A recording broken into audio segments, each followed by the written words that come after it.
Le banquet de Platon. Notice introductrice par Émile Chambry, le traducteur suite. Les personnages. Quant aux personnages qui s'y meuvent, ce ne sont pas de simples porte-paroles. Ce sont des hommes copiés sur le vif. Platon aurait sans doute illustré son nom dans l'art dramatique si la philosophie ne l'avait de bonne heure enlevé à la scène. En tout cas, il s'est donné au plus insignifiant de ses personnages un caractère particulier, et chacun de ses ouvrages est une galerie d'originaux. Il y a par exemple dans le banquet deux figures tout à fait accessoires, celles d'Aristodème et d'Apollodore. Elles n'en sont pas moins nettement dessinées. Ce sont deux sectateurs enthousiastes de Socrate qui le suivent pas à pas, notent ses discours et les rapportent avec la conviction de contribuer au grand bénéfice de la philosophie. Mais chacun d'eux est marqué d'un trait qui lui est propre. C'est l'humeur contre les mondains qui méprise la philosophie chez Apollodore, c'est la modestie chez Aristodème. Phèdre. Voici maintenant les figures des personnages importants. C'est d'abord Phèdre, le jeune Athénien enthousiaste, passionné pour toutes les nouveautés, avide de discussions et de discours, courant des leçons du sophiste Hippias à celles du rhéteur Lysias, auditeur assidu de Socrate.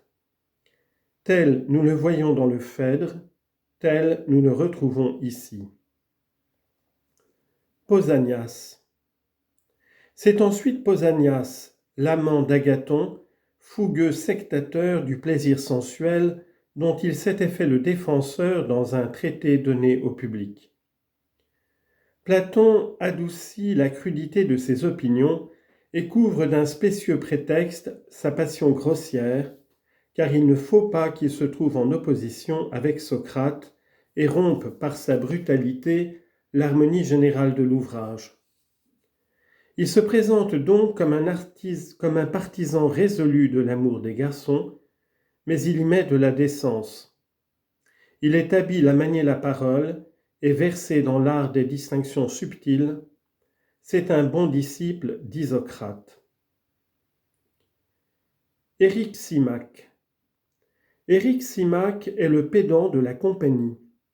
Il a de solides connaissances non seulement en médecine, mais dans les sciences naturelles, et il ne manque jamais l'occasion de faire une leçon et d'étaler son érudition.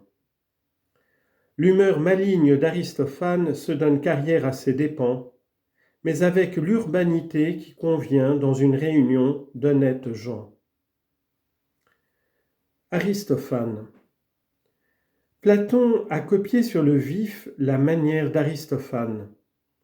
C'est un poète à qui les idées abstraites se présentent sous des formes concrètes, d'une drôlerie, d'une originalité saisissante. Cette invention bizarre des hommes doubles dont il peint la forme et les avatars avec des détails plastiques si minutieux qu'on oublie l'invraisemblance rappelle certaines scènes des oiseaux et de Lysistrata dont Platon s'est heureusement inspiré. Agathon. À la force comique d'Aristophane s'oppose la rhétorique solennelle et fleurie d'Agathon, en qui l'on reconnaît l'élève de Gorgias. C'est un homme du monde, riche et de belles manières. Vrai poète, il ne descend pas dans les détails ennuyeux de l'économie domestique et laisse ses esclaves diriger sa maison. Il est beau, il a du talent, et il accepte la louange sans que jamais sa modestie s'en effarouche. Il ne faut pas s'en étonner. Socrate non plus ne proteste pas contre les louanges d'Alcibiade. Les anciens ne connaissent pas notre fausse modestie, leur vanité est naïve, et cette naïveté, tout en nous faisant sourire, nous dispose à l'indulgence. Socrate. Entre tous ces orateurs, Socrate se distingue par son amour de la vérité. Au lieu de faire comme ceux qui ont parlé avant lui et d'attribuer à l'amour toutes les perfections de la terre et du ciel, il s'attache uniquement à chercher et à dire la vérité. Pour lui, la seule méthode qui la fasse découvrir est la dialectique. Or, la loi du festin lui impose un discours suivi. Plutôt que de déroger à la méthode de la dialectique, il a recours à un subterfuge. Il simule un entretien avec Diotime. On y retrouve le chasseur infatigable qui poursuit le vrai de question en question et qui s'élève degré par degré jusqu'aux régions inaccessibles aux mortels où planent les purs esprits. Alcibiade complète le portrait en nous faisant voir la continence, l'endurance, le courage, la puissance de réflexion et de parole de cet amant de la beauté, de la vérité et de la vertu. Alcibiade. Alcibiade, enfin le dernier venu, est peint avec une naïveté charmante. Beau comme Agathon, riche comme lui, il est fier de sa beauté, orgueilleux de son rang. Il a les manières d'un homme qui se sait élevé au-dessus des autres. Il raille, mais sans aigreur, il est frivole, il aime la popularité.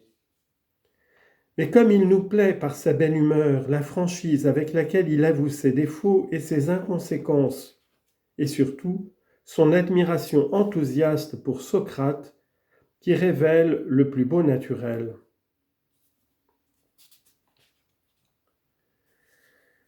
Les traits de mœurs. Cette vérité des personnages donne un charme particulier à leur discours. Nous nous croyons transportés dans un banquet véritable, au milieu d'Athéniens du Ve siècle qui s'amusent à traiter des plus hautes questions philosophiques, comme d'autres s'amuseraient à parler de combats de coqs ou de courses de chevaux. Une chose augmente encore l'illusion, ce sont les détails familiers que Platon laisse tomber sans y penser, sans en avoir l'air, du moins, pour ajouter à la vraisemblance du récit. Au début, c'est une discussion entre Apollodore et un ami dont tous les traits sont calculés pour éveiller l'intérêt et la curiosité. Puis ce sont les intermèdes pleins de détails empruntés à la réalité. Un convive se présente-t-il, un esclave vient lui laver les pieds. Le repas fini, on fait des libations, on chante le péant, et l'on n'oublie aucune des cérémonies qui sont de règle en pareille occasion.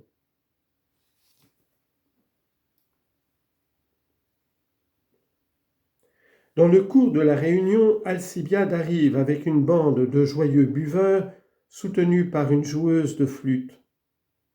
Il se nomme lui-même roi du festin et ordonne aux convives de boire à pleine coupe. Puis, une autre bande avinée fait irruption dans la salle et le banquet philosophique se termine en une orgie tapageuse où tous les convives s'endorment successivement, à l'exception de l'invincible Socrate. Tous ces traits de mœurs jetés dans le cours du récit avec brièveté et discrétion ne reposent pas seulement le lecteur de l'attention que réclament les longs discours. Il découvre à ses yeux la salle du festin, les hôtes, leurs figures, leurs divertissements. Il est devenu par un coup de baguette magique le témoin muet, mais charmé du banquet d'Agathon. Il écoute les discours du plus illustre des philosophes et du plus aimable des Athéniens, et le livre est fini, que son illusion dure encore.